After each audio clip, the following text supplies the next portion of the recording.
Hello and welcome to our next video blog. I thought it would be good to carry on talking to Andy Serkis about some of the fun and games we had during our first block of shooting. Andy?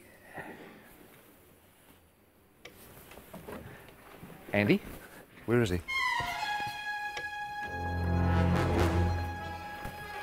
Andy? What is this place? This isn't Wellington. Where am I? Isn't this where James Bond crashed his Aston Martin in 1964?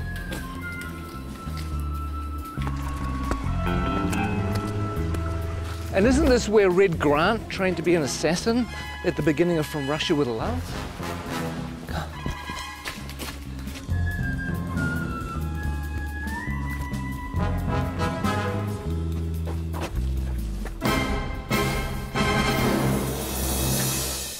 You know what? I think we should just run the blog anyway. So what we did is we asked cast and crew to tell us a few of their favourite memories from the first 3 or 4 months of shooting.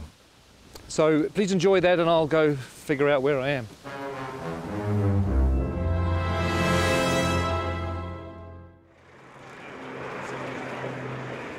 What are the things that stand out for you the most from the first block? I think for me, my favourite stuff we've done so far has been Gollum's cave. Was that precious? The way that Pete did that scene, it felt like I was watching a play. It was sort of like you could just sit back and watch these amazing guys do their thing. Him and Martin together were fantastic. It was really cool. Trying to get back into the head of Gollum. I don't know if I ever told this, but it felt like kind of doing an impersonation of a character that I played Yes. a long time. It was weird because it was like, you know, having to re-own it again. Yeah, it was pretty cool. It was a nice way of starting. I felt sorry for Martin because he was suddenly thrust into having to find the character of Bilbo and have to deal with you for a whole week, going at him the whole time. I mean, it must have been a bit intimidating. Blizzes and splashes. That's a meaty mouthful. Yeah. It's going to be a good movie. Check it out. After 2 years of, oh my God, when are we ever going to shoot this film? We had 13 dwarves and a hobbit. We might have had a wizard as well. And suddenly, it's real. Seeing the sets were like amazing. That was true. I mean, coming to Bag End for the first time and walking through. That was our first day, wasn't it? It was, first day on the job. That was amazing. Can you name them? Name the dwarves. Ori Dori Nori, Biffa Bobba, Biffa... Biffa Bobba Boffa, Ori Nori, Nori. I can never remember. See, that's the problem. You can't even remember who they are. You have Philly and Killy. There's Thorin, and there's Loin, and there's Oin, and Dwalin and Balin, and there's Biffa, Boffa and Bomber, and then there are the 3 Dori, Nori and Ori. I think that's it, isn't it? I think so. 13 Dwarves is one of the reasons why I dreaded The Hobbit and why I really didn't think I was going to make it for such a long time. But the irony is it's turned out to be one of the joys of the film. Oh my God.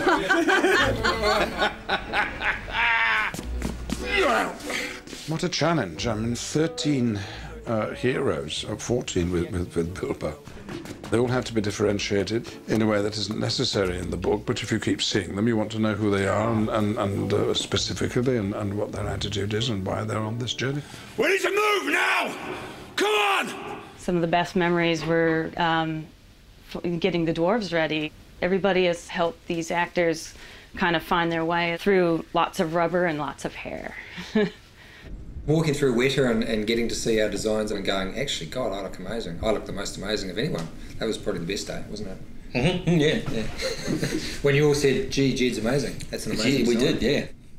Some of them actually look pretty bad before they get into the prosthetic. Some of them, in fact, for some of them, a prosthetic is making them look better, to tell you the truth, which says something. Mark Hadlow, for example, springs to mind. I have this lovely bit down here, and then this moustache that comes up here. I look stunning. Actually, look, I should be in centrefold. One of the things that quite early on we discovered was that Mark Hadlow likes to dress up in costumes, mainly sort of military type things.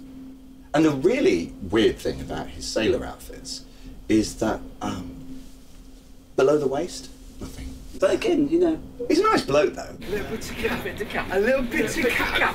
One of them doesn't have to wear a beard. Yeah, well, we're all very, very jealous of that. Actually, he is the Aidan Turner. He's the sexy dwarf. I don't even think he's got a beard, actually. Mainly because he's not old enough to grow one. He's the hot one, I suppose, if you like that kind of thing. But if you like knitted cardigans and knitted mittens, then I'm your fella. If there was a boy band in Middle Earth, he would be the leader Williams. of the Robbie Williams of the dwarf world. Whereas you'd be roadie, I think. Yeah, the roadie. Bond would be a roadie. I think when people see the beards are going to come back in big time. They are. Huge. Give us a kiss. Gelek Dashrudba. Gelek Dashrudba. We've all learnt a bit of the dwarf language, Kosdol, so we all have a kind of selection of words to fall back on, curses and battle cries. I mean, we speak Dwarvish to each other most of the time when we're all set. Okay, here goes. And Peter can guess what it is, and then I'll tell people. Caused Belcour. Caused Belcour. Caused Belcour. Peter? It means mighty dwarf.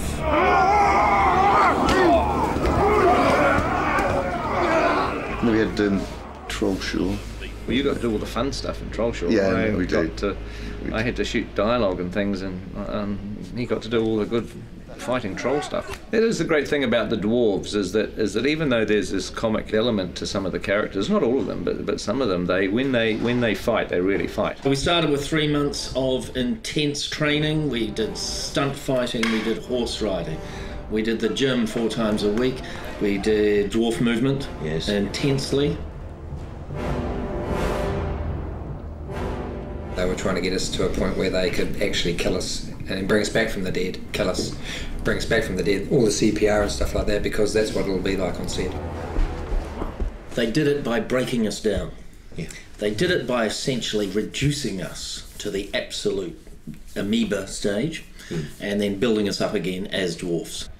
We've come through it as better dwarves, I feel. I do too. I mean, I know that William's discovered his inner dwarf. I have. No, we all have, actually. It's a frightening thing, but it's the job that had to be done.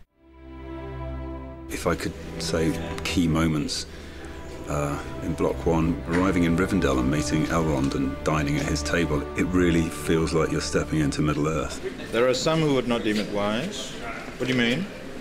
You're not the only guardian to stand watch over Middle-earth. I remember it now, but later on.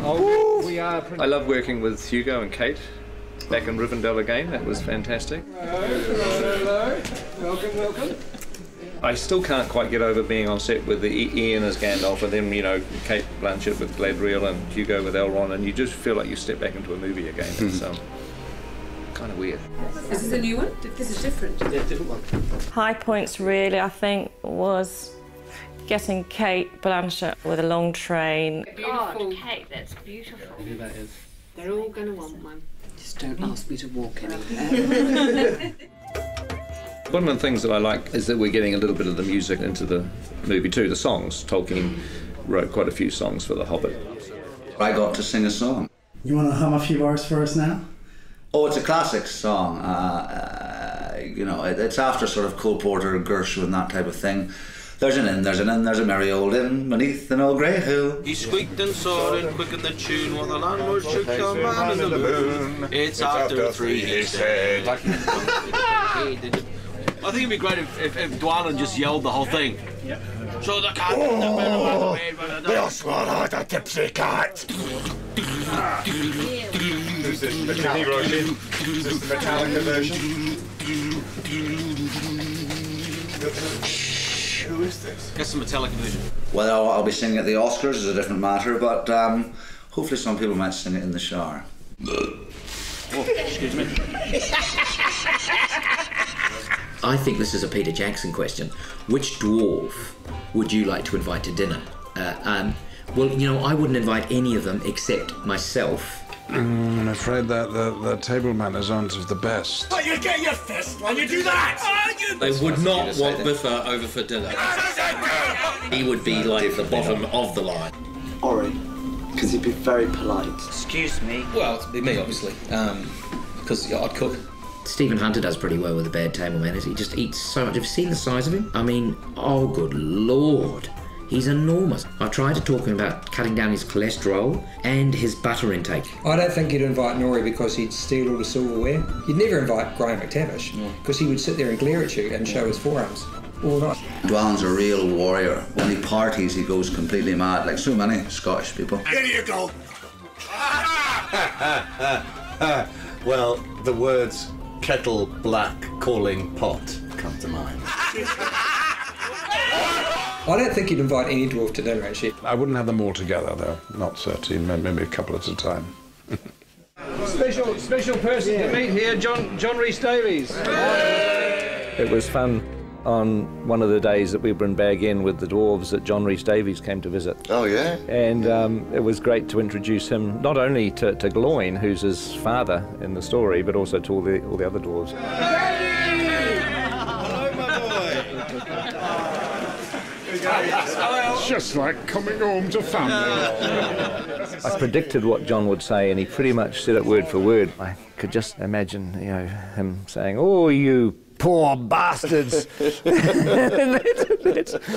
that's pretty much what he went on to say. You poor buggers.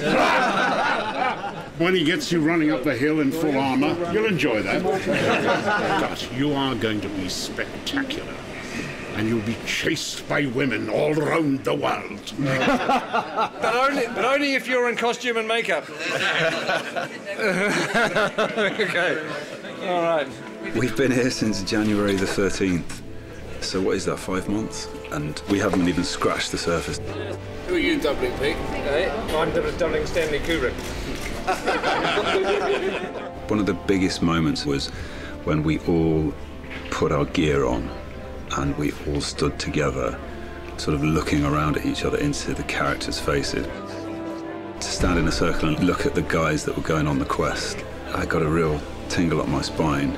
Lovely, thank you, that's terrific. I think we can check the gate on that.